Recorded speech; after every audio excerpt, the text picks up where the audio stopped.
Hey guys, it's me Nalthazar, and welcome to another episode of Achieving Perfection. This is going to be for the Dragon War and the Palladia Node.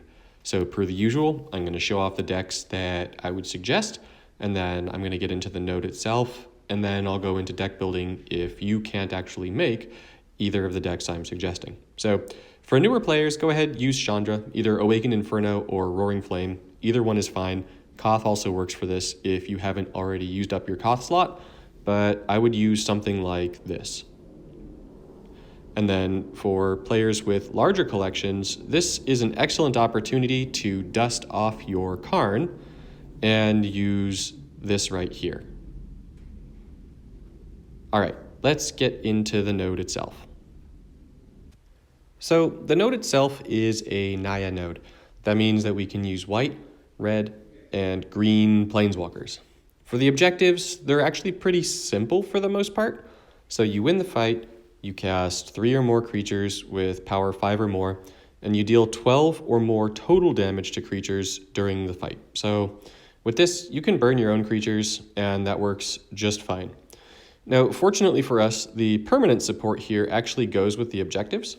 So if you use your Planeswalker first ability, your first creature is going to deal damage equal to its power to the first creature your opponent controls. So using a Planeswalker that has a low loyalty first ability is really going to help with completing this objective.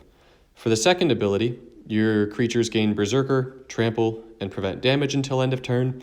This can be okay, but Trample means that all excess damage goes to the Planeswalker instead of the creature, which means that your Berserkers are going to actually be dealing less damage to creatures. And the third one is basically pointless. Your creatures gain when this creature becomes the target of a spell. It gets +3/+3. It might make it so that your creature survives a burn spell, but largely unlikely. So this is the node, pretty straightforward. Alrighty, so for the decks that I'm suggesting, let's start with the newer deck, and then we'll get to the deck with cards for players with larger collections. So for the Chandra deck, for the creatures, we want 3 creatures, and all 3 creatures are actually going to help with both objectives. So Scab Clan Berserker is a 6/6, so it's going to work for the 5 or greater power. It has haste, and it has Berserker without trample. So all of its damage is going to be dealt to creatures. It can become a 9/9. So Scab Clan Berserker can, in some cases, just ideally complete both objectives for you entirely, just by casting Berserkers and having it swing into your opponent's creatures. Volcanic Rambler is 8 mana. It's got 5 power, so it achieves that 5 or more. And in destroying the gems, it's going to provide you with mana and loyalty, which is going to enable you to use your first ability more often from your Planeswalker, which is going to deal damage to your opponent's first creature. So that's also going to help with both objectives.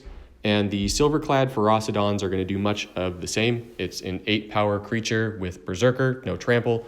So once again, all of its damage is going to go into the opponent's creatures. And then the Enrage ability, and if you're unfamiliar with Enrage, it makes it so whenever this creature takes damage, it triggers the effect. So it's going to destroy your opponent's supports or your opponent's creatures. Now, as the opponent's going to be probably using a lot of things that deal damage, it's going to trigger the Ferocidons quite frequently. So it's a pretty darn good card for the node. For other pieces of the deck, I threw in Justice Strike, but you can also use Inner Struggle. They do the exact same thing. They both cost 6 mana, but it's going to make it so that creatures deal damage to themselves equal to their power. So this is another great way of achieving your damage objective. You can use it on your own creatures, so you can actually burn your own creatures and still complete the objective. So this is great for that. And we've got Exquisite Firecraft. It's also only 6 mana. You can use it to burn anything, creatures included. You're going to want to have something like Angrath's Rampage in the deck, just something that will kill a creature outright, just because it's possible that you'll run into creatures that have a greater power toughness than you can account for with your other kill spells, or maybe just a significantly greater toughness or whatever. It's nice to have just solid removal.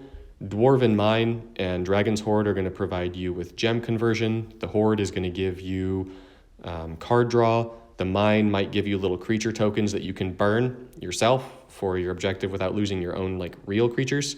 And then finally, Sunset Pyramid's just going to help you with drawing cards. So red tends to struggle a little bit with card draw unless you have stuff like Apex of Power. So this is a good fill-in if you don't have that. So Demolish is going to help you destroy supports along with the Ferocidon. So on the whole, this is a very well-rounded deck. It should definitely help you achieve all of your objectives and earn a perfect score in the node. Now, if you have a larger collection, this is definitely a better deck, but you have to have all mythics, right? So it's got the 4 major gem converters in Nissa's Renewal, Hour of Promise, Seasons Past, and Rishkar's. Karn can only use 5 spells, so the 5th spell has to be a burn spell. In this case, I actually like Electro Dominance the best because it's going to perpetuate the mana cycle for just playing card after card, and it deals damage to your creatures, or your opponent's creatures, but you use it to burn creatures and achieve that objective. Furthermore, Karn's first ability only costs 4, and it gives you cards, so it's a really easy way of doing more damage and getting more cards.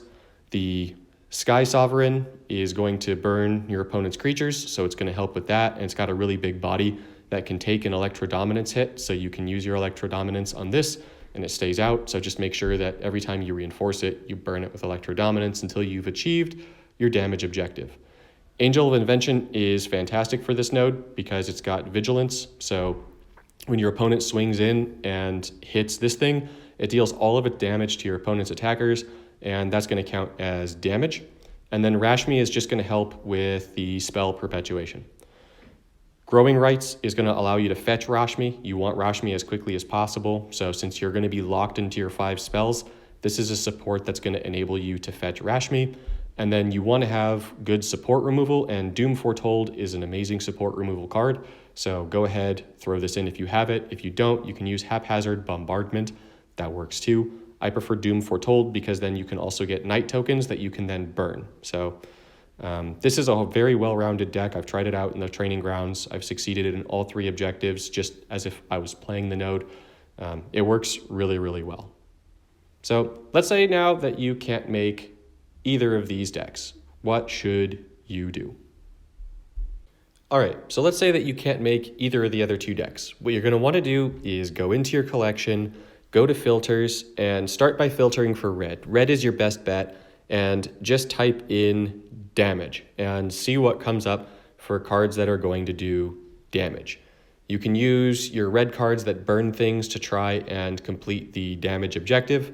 So just anything that you have that can burn creatures.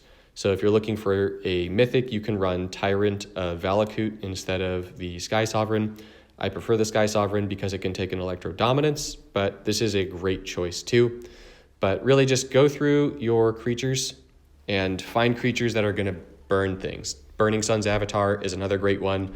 I know that these are mythics, but these are the best case scenario cards. Creatures with Defender also work really well, so go through and check for that. So see what creatures you have, etc. After you type in damage, let's say that you're still not okay with that. Go ahead and type in Berserker. I spelled Berserker wrong, didn't I? Yeah, I forgot the R. So go ahead. Oh man, I'm on a roll. There we go. Go ahead, type in Berserker and see what Berserkers you have. Irose's Champion is a great card for this.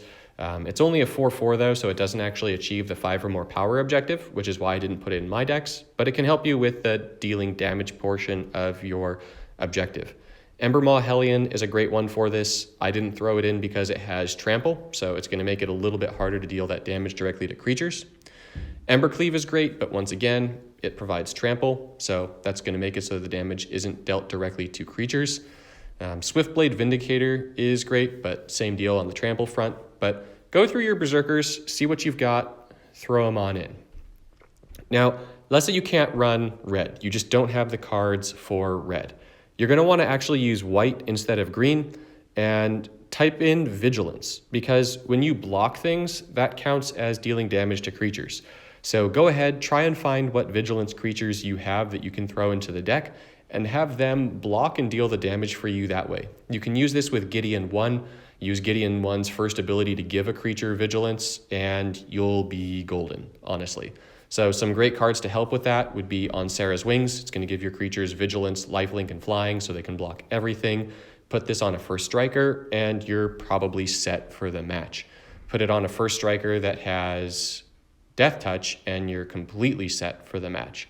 So That's a pretty nifty one. And then also pretty nice within white, you can actually still use Justice Strike. So if you go ahead and type in damage, you can actually still run Justice Strike in white. So that can help you with the damage portion of your objective. So those are my suggestions for going perfect in the node. I hope this helps you. I hope you get perfect, and I hope to see you in the next one.